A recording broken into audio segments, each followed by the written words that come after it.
Alhamdulillahirabbil alamin wal 'aqibatu lil muttaqin wa la 'udwana illa 'alal zalimin. Asyhadu an la ilaha illallah ar-rahmanur rahim wa asyhadu anna Muhammadan 'abduhu wa rasuluhu min akhiril anbiya'i wal mursalin. Sallallahu alaihi wa ala alihi wa sahbihi ajma'in, amma ba'd. Wa qala Allah ta'ala fi kitabihil karim, a'udzu billahi minasy syaithanir rajim. Inna Allah la yastahi an yadriba masalan ma ba'udatan fama fawqaha فأما الذين آمنوا فيعلمون أنه الحق من ربهم وأما الذين كفروا فيقولون ماذا أراد الله بهذا مثلا يضل به كثيرا ويهدي به كثيرا وما يضل به إلا الفاسقين. Shadaqallahul azim. Yang saya hormati Bapak-bapak pengurus penasehat BKM Masjid Raya Sibulan Indah. Yang saya hormati tuan-tuan guru, para alim ulama, ustadz, imam, bapak-bapak dan ibu-ibu, jamaah sholat subuh rahimakumullah, adik-adik yang kami banggakan.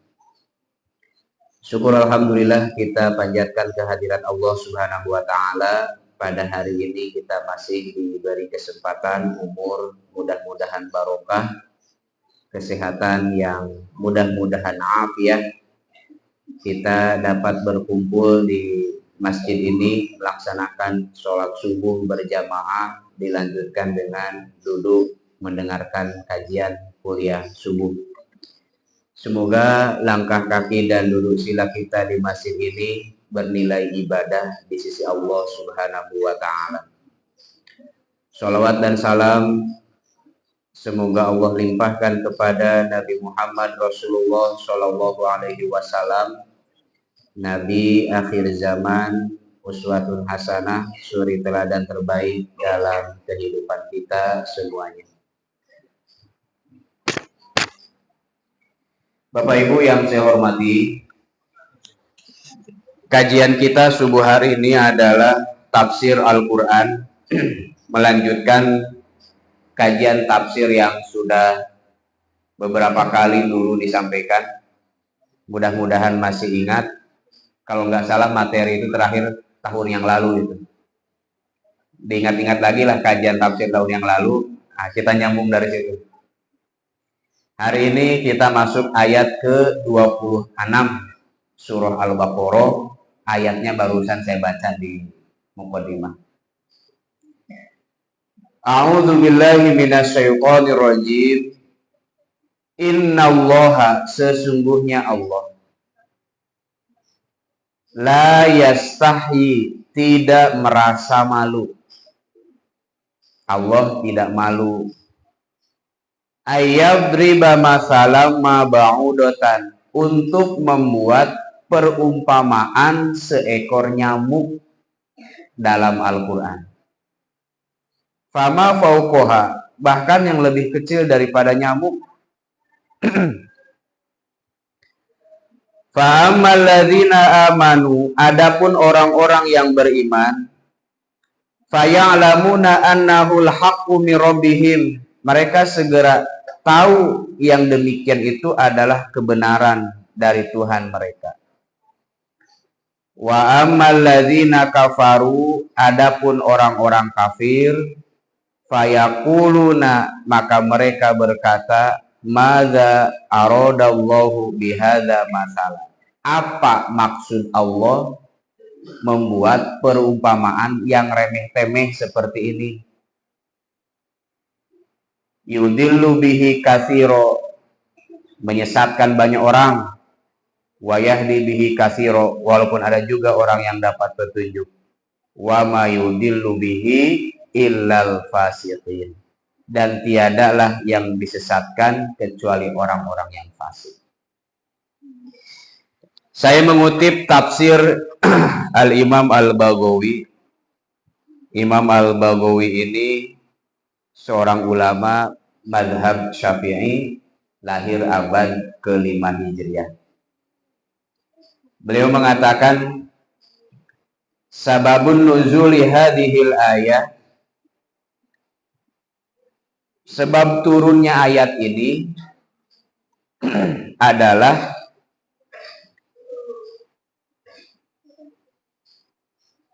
Annallaha ta'ala lama dorobal masal bizubabi wal ankabut, ketika Allah subhanahu wa ta'ala menurunkan ayat yang memberikan perumpamaan tentang lalat dan laba-laba.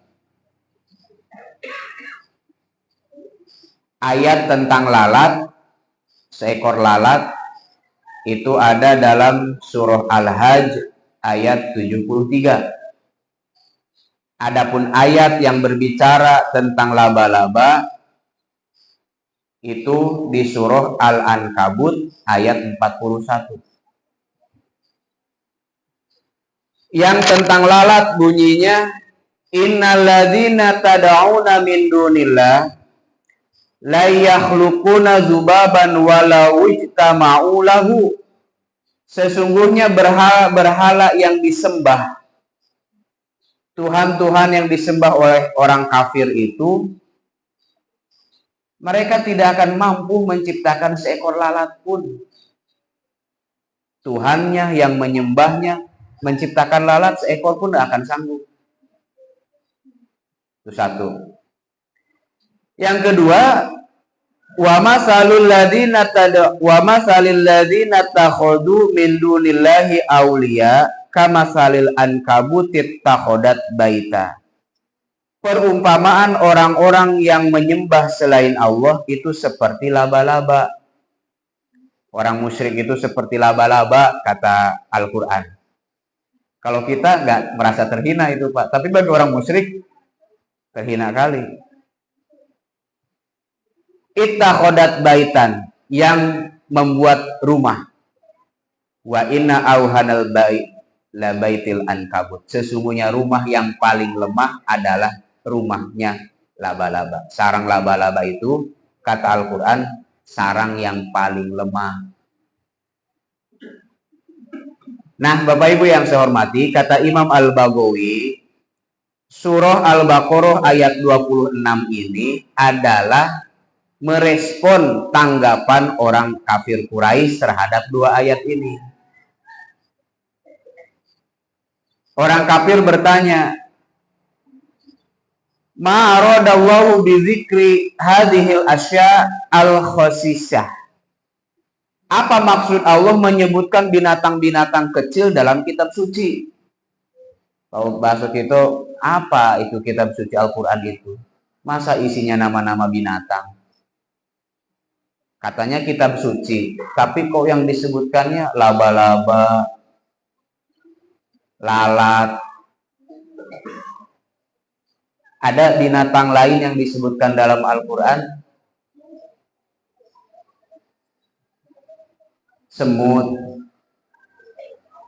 Apalagi, Pak? Lebah, sapi,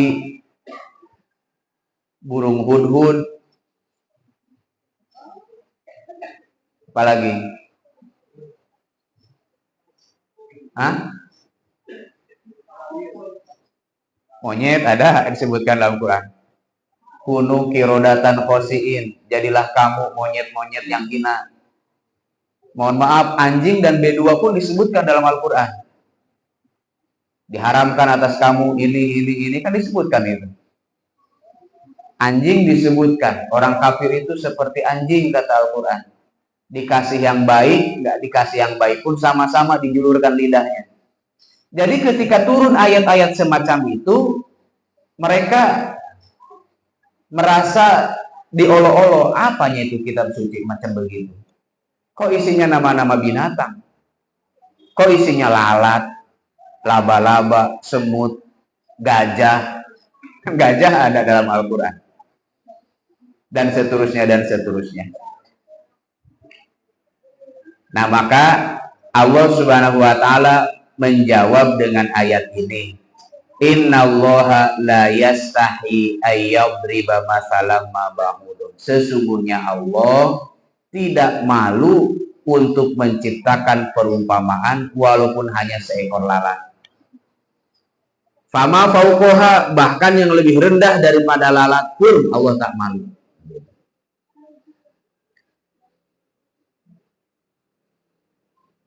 Kalau kita buka tafsir Al-Azhar, Buya Hamka mengatakan,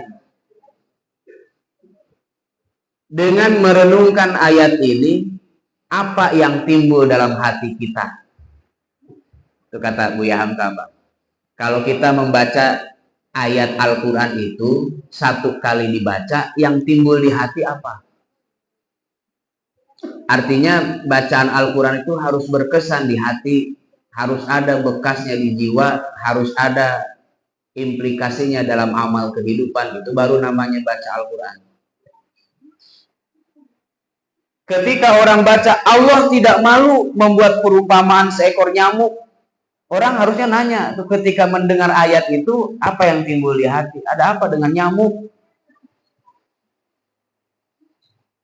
Kok sampai ayat Allah Subhanahu wa Ta'ala sebutkan dalam Al-Quran, nyamuk pun disebut, lalat pun disebut. Ada apa? Maka bagi orang beriman akan semakin tunduk dan semakin kagum dengan kemahakuasaan Allah. Betapa kebesaran Allah itu, jangankan di atas gunung, di atas langit, di bawah samudra, dalam seekor nyamuk pun terpampang kehebatan Allah Subhanahu wa Ta'ala di situ. Saya tadi malam baca-baca tentang fakta-fakta sekitar nyamuk, Pak, untuk mendalami ayat ini. Ada apa rupanya dengan nyamuk itu? Pertama, saya membaca katanya nyamuk itu adalah binatang yang kecil tapi canggih, Pak.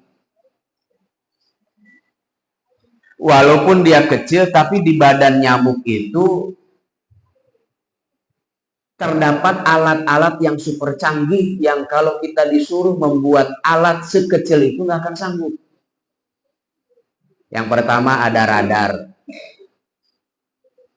Walaupun Bapak tidur di ruangan kamar yang gelap, bersondok di belakang lemari, itu nyamuk tahu Bapak ada di situ itu. Padahal kamarnya gelap. Tahu dari mana? Padahal kalau yang nyari istri gak mungkin dapat itu. Labas sondok Bapak di dapur. Kalau istri Bapak kan radarnya kuat juga. Di mana kepeng disondokkan tahu itu. Itu bab kepeng, bab duit. Tapi kalau nyamuk, bab dari mana dia mengetahui keberadaan kita? Dari radar. Katanya yang diradar oleh nyamuk itu suhu tubuh. Jadi walaupun orang berada di ruangan yang gelap gulita, nggak ada cahaya sama sekali, nyamuk tahu Bapak di sini, Ibu di situ, dan dia nggak akan salah tusuk gitu, nggak akan salah jadi menusuk bantal guling, enggak, dia bisa membedakan mana paha orang, mana bantal guling. Berkat apa? Ada radar. Yang itu diciptakan bukan oleh ayahnya nyamuk, bukan oleh ibunya nyamuk, oleh Allah Subhanahu wa Ta'ala. Satu. Yang kedua, di mulutnya nyamuk itu katanya ada pisau, Pak. Pisau yang sangat tajam, lebih tajam daripada pisau bedah, dokter bedah di rumah sakit. Saya tahu lah pisau apa namanya. Dan dia menusuk jaringan kulit di tubuh kita untuk menghisap darah. Jadi nyamuk itu bukan menggigit, tapi menghisap. Dan yang menghisap darah ini, coba Bapak Ibu, setua ini Pak, sampai kita seumur gini, yang menghisap darah itu nyamuk laki-laki atau nyamuk perempuan? Ya Pak? Bu, terima Ibu dibilang begitu. Yang menghisap darah itu nyamuk betinanya atau nyamuk jantannya? Nah, coba sesekali nanti Bu kalau ada nyamuk yang agak kan ribut itu. Sebelum ditepuk, tangkap dulu Pak. Buka dulu KTP-nya. Tengok dulu jenis kelaminnya apa itu. Itu kalau Ibu rajin membukanya, itu dapat kita jenis kelaminnya itu perempuan itu. Kenapa? Karena nyamuk laki-laki tidak menghisap darah. Nyamuk laki-laki menghisap rokok. Luar dulu. Di luar itu pun di teras, di dalam nggak ada. Nyamuk perempuan itu Pak yang menghisap darah itu. Itu pun katanya bukan untuk makanannya. Kalau makanannya biasa ya, kayak lebah juga lah, madu, saripati, tumbuhan, nektar-nektar begitu. Dia membutuhkan protein dalam darah manusia untuk kelangsungan keturunannya, untuk telur-telur yang ada dalam perutnya. Makanya yang jantan tidak perlu menghisap darah, cukup jisamsu dan sampurna.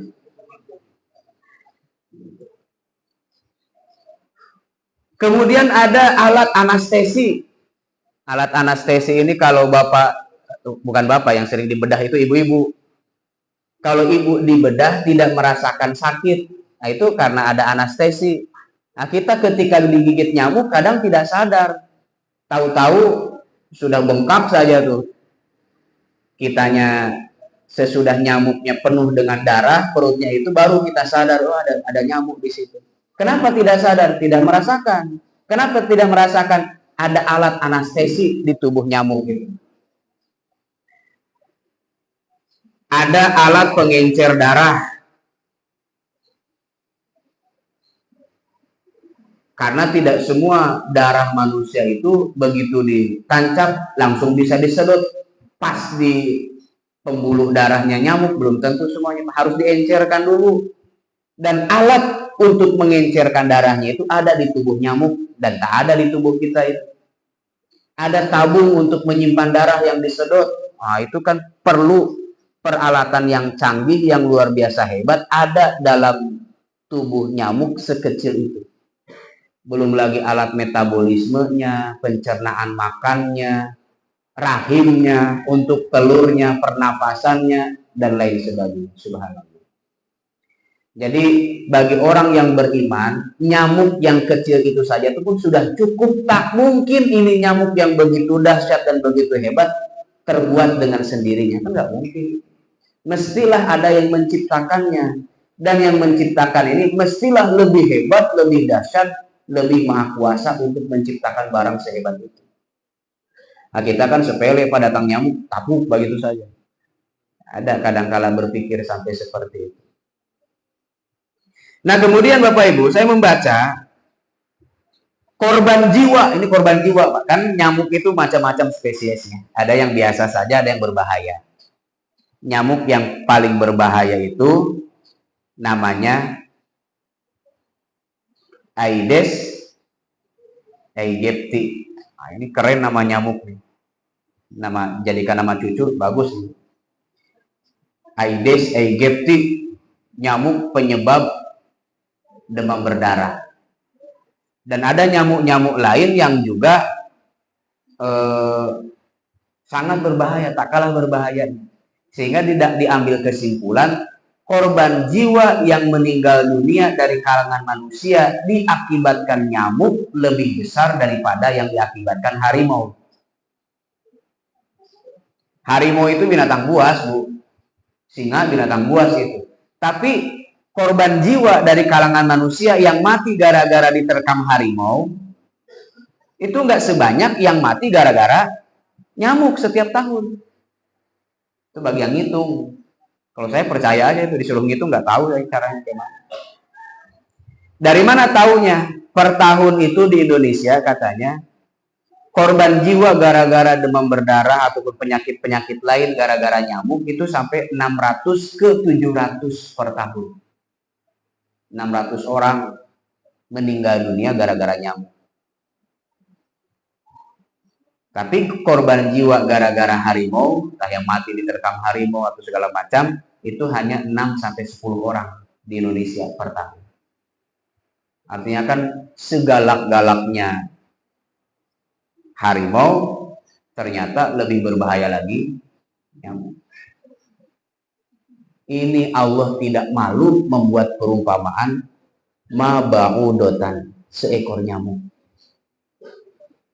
Tapi tidak cukup sampai di situ Bapak Ibu. Kalau kita lihat apa efek yang ditimbulkan gara-gara nyamuk itu, kalau sampai sekarang ini Pak Bu, di kota-kota besar, mungkin di Medan, di Jakarta, banyak orang yang mencari hidup, mencari nafkah, bisa makan, bisa minum, bisa bangun rumah, bisa menyekolahkan anak, gara-gara nyamuk. Dari mana? Pabrik obat nyamuk. Coba Pak. Dari berbagai merek itu.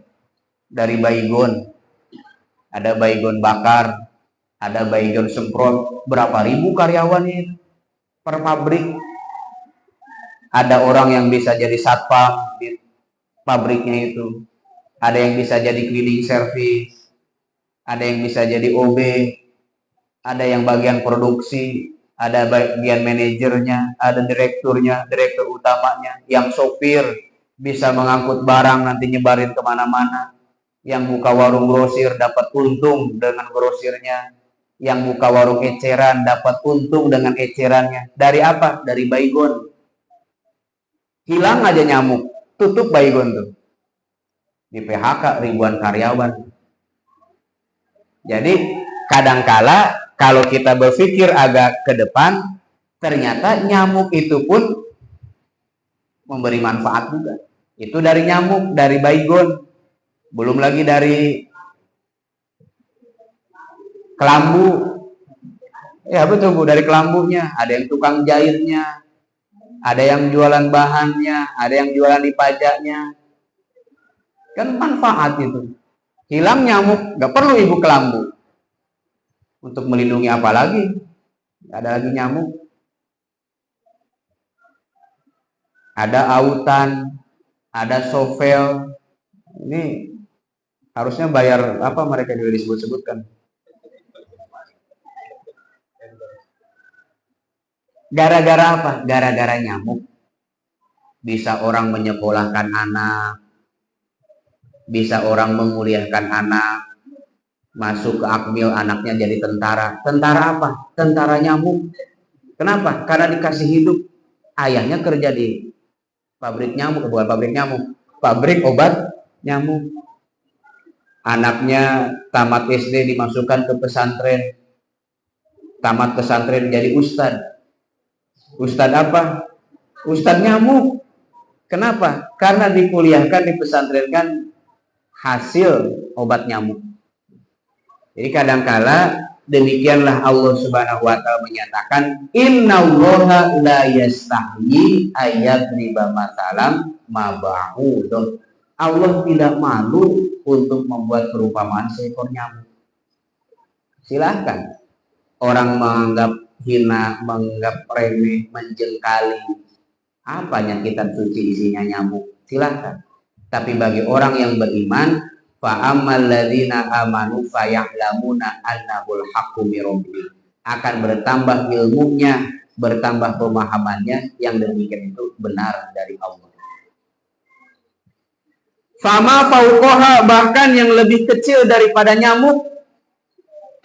Gak malu Allah yang lebih kecil dari nyamuk, yang dahsyatnya luar biasa dalam hidup ada Pak. Apa? Tungir. Tungo. Iya, tungo. Di mana hidupnya itu Pak Jo?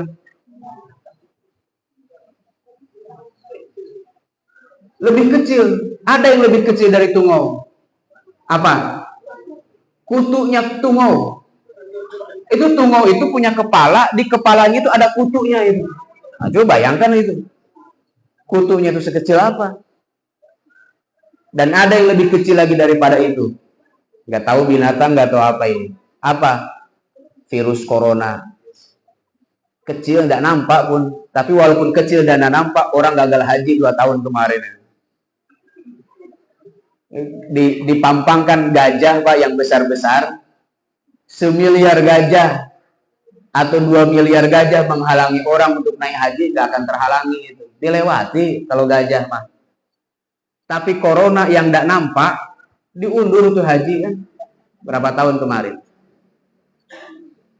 Ini yang lebih kecil daripada nyamuk. Ternyata memberikan efek yang luar biasa dalam hidup. Ini firman Allah. Innallaha la yastahi ayyadriba masalam ma ba'udatan fama fawqaha. Bagi orang yang beriman, kita tahu ini kebenaran dari Tuhan. Tapi bagi orang kafir, bertambah sesatlah mereka. Wa mayudillu bihi illal fasiqun.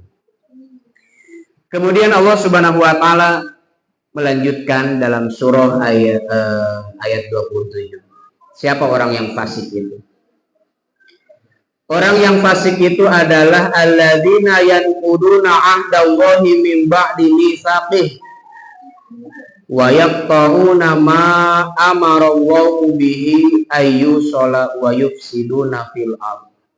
Ulaika humul khasirun. Orang fasik itu adalah orang yang memutuskan perjanjian dengan Allah setelah terikat. Nah, kita pelan-pelan dulu baca ini.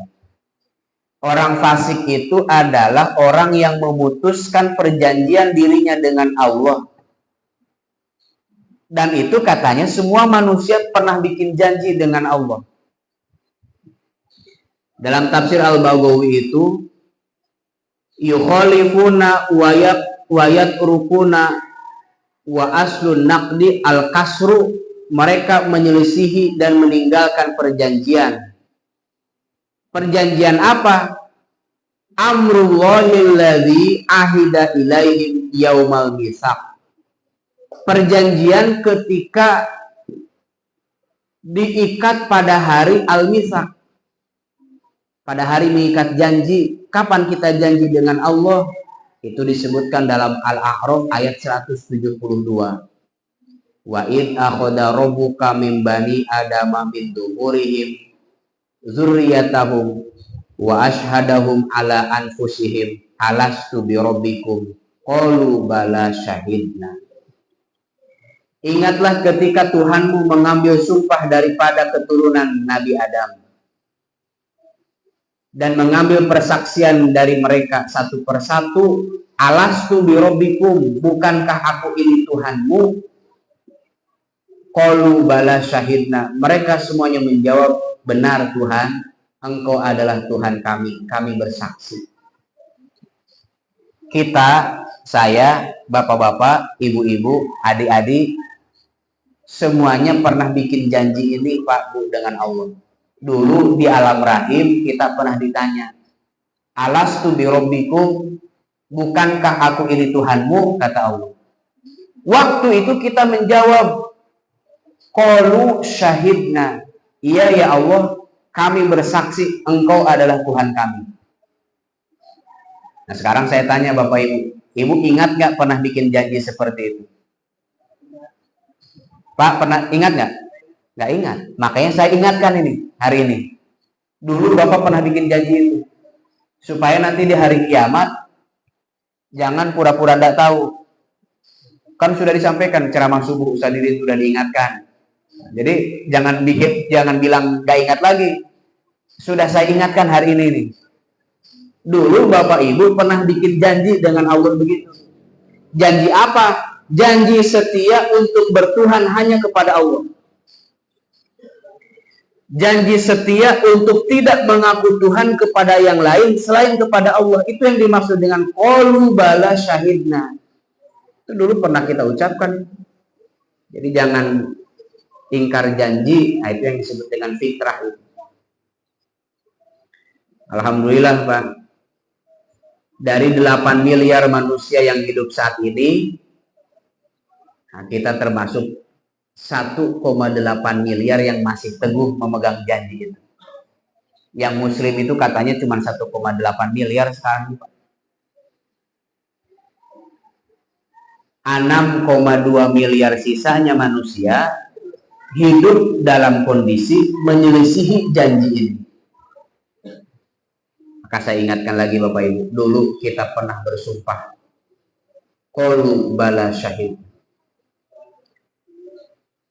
Wa yaqtauna ma amarallahu bihi ayyusala. Orang fasik itu adalah orang yang suka memutuskan sesuatu yang Allah suruh untuk disambungkan. Apa itu? Sesuatu yang Allah suruh sambungkan tapi sering kita putuskan. Kata para ulama, yang dimaksud adalah silaturahim. Silaturahim. Silaturahim itu kan Allah dan Rasulnya menyuruh kita menyambungkan silaturahim. Wasilul arham, sambungkanlah silaturahim. Tapi orang fasik justru sering memutuskan silaturahim. Bacaka sama tetangga, bermusuhan sama ipar, bertengkar dengan mertua, gara-gara urusan-urusan sepele, putus silaturahim. Nah, ini sebentar lagi kita mau pilkada, Bapak Ibu, kapten. Jangan sampai kita wayak tauna ma amarallahu bihi, memutuskan silaturahim gara-gara pilkada. Itu orang fasik. Bertengkar gara-gara nomor 1, nomor 2, nomor 1, nomor 2. Nah, itu memutuskan silaturahim.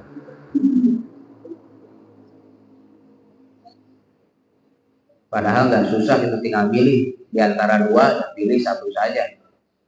Pilih 2-duanya kan nggak sah.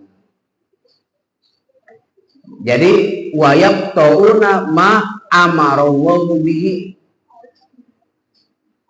mereka memutuskan apa yang Allah suruh untuk disambungkan. Itu ciri orang fasik. Mudah bertengkar, kalau sekalinya bertengkar susah akur. Mau bertahun-tahun gak bersapaan, sampai mati kadang gak bersapaan. Kemudian Allah Subhanahu wa taala berfirman, "Kaifa takfuruna billah?" Bagaimana mungkin kalian bisa kufur kepada Allah?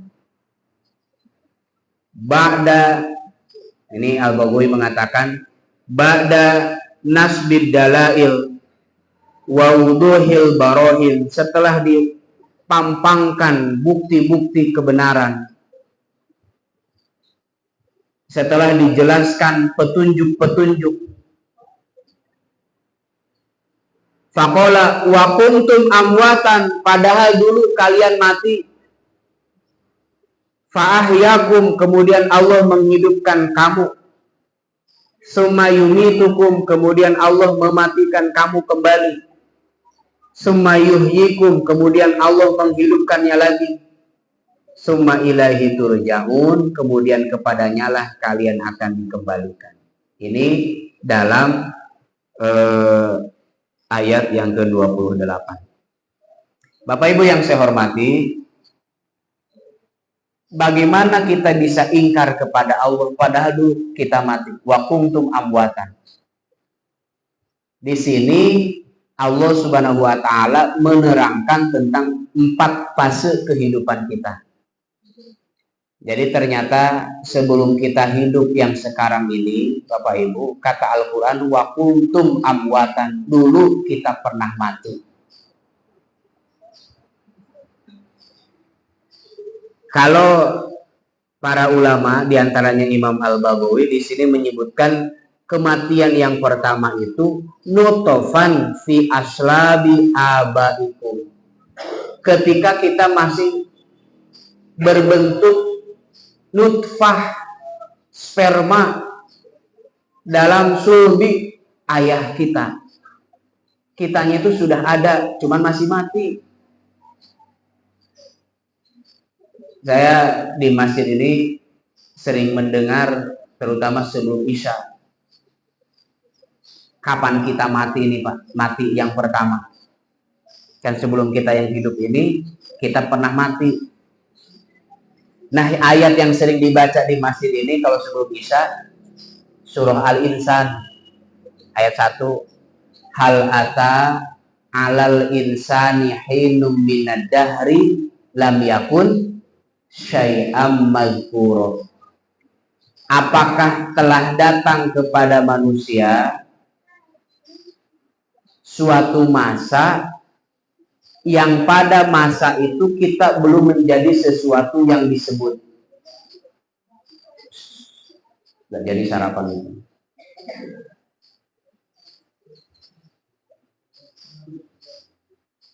Apakah pernah datang kepada kalian suatu masa, kepada manusia, suatu zaman, yang pada zaman itu kita belum disebut, belum menjadi sebutan apapun. Nah, kalau hari ini kan kita masing-masing punya sebutan Pak. Ini Ustadz Didin, ini Ustadz Faisal, ini Pak Nambela, ini Pak Jul, ini Pak Ketua, ini Bu Hajah, ini. Masing-masing kita punya sebutan Pak. Tapi kan dulu pernah datang zamannya Pak, pernah ada masanya, kita ini belum ada sebutannya Pak. Orang belum menyebut kita sesuatu apapun belum ada. Kapan? Sebelum kita lahir. Kalau saya lah 17 tahun yang lalu dilahirkan. Lewat sedikit lah. 38 tahun yang lalu 38 tahun yang lalu saya itu belum disebut apa-apa.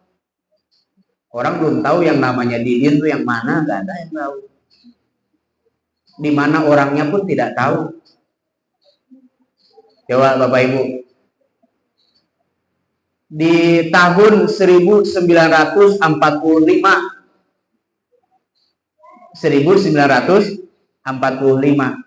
ketika Insinyur Soekarno membacakan teks proklamasi, itu kita disebut apa di situ Pak? Sudah dikenal belum? Ustadz ini, Ustadz itu, Pak Haji ini, Bu Hajah itu. Sudah ada sebutannya belum? Belum ada. Di mana? Kalau kata Bu Hamka, kita masih nyangkut di biji-biji bayam. Kita masih nyangkut di batang kueni. Kita masih nyangkut di buah mangga. Nanti bertahun-tahun kemudian dimakan ayah kita. Dari makanan itu berubah menjadi darah, sebagian berubah menjadi sperma, ada jodohnya jumpa dengan istri, terjadi pembuahan, jadi janin. Begitu panjang. Tapi di mana kita pada tahun itu? Gak ada. Itulah yang disebut wa kuntum amwatan. Kamu mati. Kalau dalam tafsir Ibnu Katsir belum menyebutkan amwatan fi arhamil ummahatikum. Mati dalam rahim ibu kalian. Bayi itu, janin itu umur 1 bulan, 2 bulan, 3 bulan, itu pertumbuhannya sudah pesat di situ Pak. Mata, hidung, mulut sudah ada, kaki, tangan, perut, jantung sudah ada. Tapi ruh belum ditiup. Badannya ada, ruhnya tidak ada. Nah, ini kan disebut orang mati. Kalau di zaman sekarang ini, orang punya badan tapi tidak punya ruh. Itu pernah terjadi dalam hidup kita dulu. Kapan? Dalam rahim ibu kita. Fa'ahyakum, kemudian Allah menghidupkan kamu di dunia. Di rahim kita hidup, umur 4 bulan, 9 bulan kita dilahirkan ke alam dunia, kita pun hidup. Berapa lama? Akmaru ummati ma baina sittin ila sab'in. Kata Nabi, rata-rata umur umatku itu hanya 60 ke 70. 60 ke 70. Sedikit yang melewati itu. Kurang dari situ banyak. 30 sudah meninggal. 31 sudah meninggal. 25 sudah meninggal. Banyak. Tapi ingat, sepanjang apapun umur, sumayumitukum, ujung-ujungnya kita pun akan mati lagi. 60, 70, 80, 88, meninggal juga. 90, 91. Kapan itu? Inda in qodoi ajalikum, ketika sudah habis ajalnya. Waktu takziah kemarin saya menyampaikan ajal itu adalah batas masa periode. Ini botol ini ada ajalnya, dibuat tahun sekian, habis masanya tahun sekian, itu namanya ajal.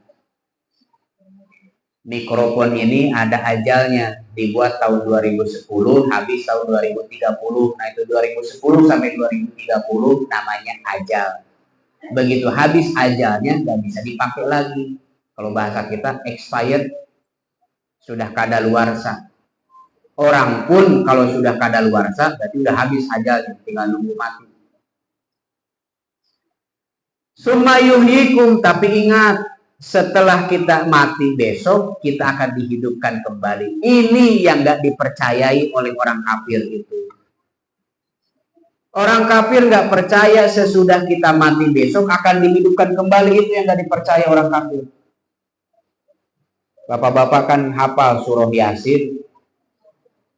Di surah Yasin itu ada ayat yang berbunyi mayyuhyil izom wahya romin. Ayat berapa itu?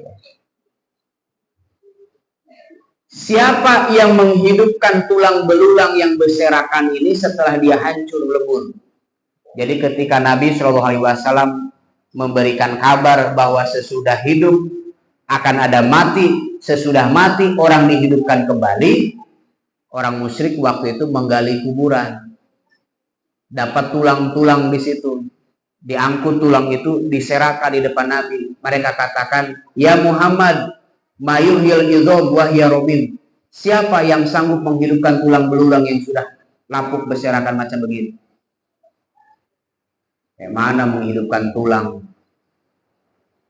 Menghidupkan yang mati, menyembuhkan yang stroke saja susah. Bagaimana yang mati bisa dihidupkan lagi? Nah itu pemikiran orang kafir begitu. Tapi Allah menjawab, Qul yuhyihal ladzi ansha'aha awwala marrah. Jawab Muhammad, yang akan menghidupkan tulang belulang itu bukan ayahnya, bukan ibunya, bukan kakek dan neneknya, akan tetapi yang menghidupkannya itu adalah Allah yang menghidupkan untuk pertama kali. Dulu dia diciptakan dari setetes air mani, lalu menjadi manusia, menjadi laki-laki, menjadi perempuan, menjadi ganteng, menjadi cantik, padahal dulunya setetes air mani.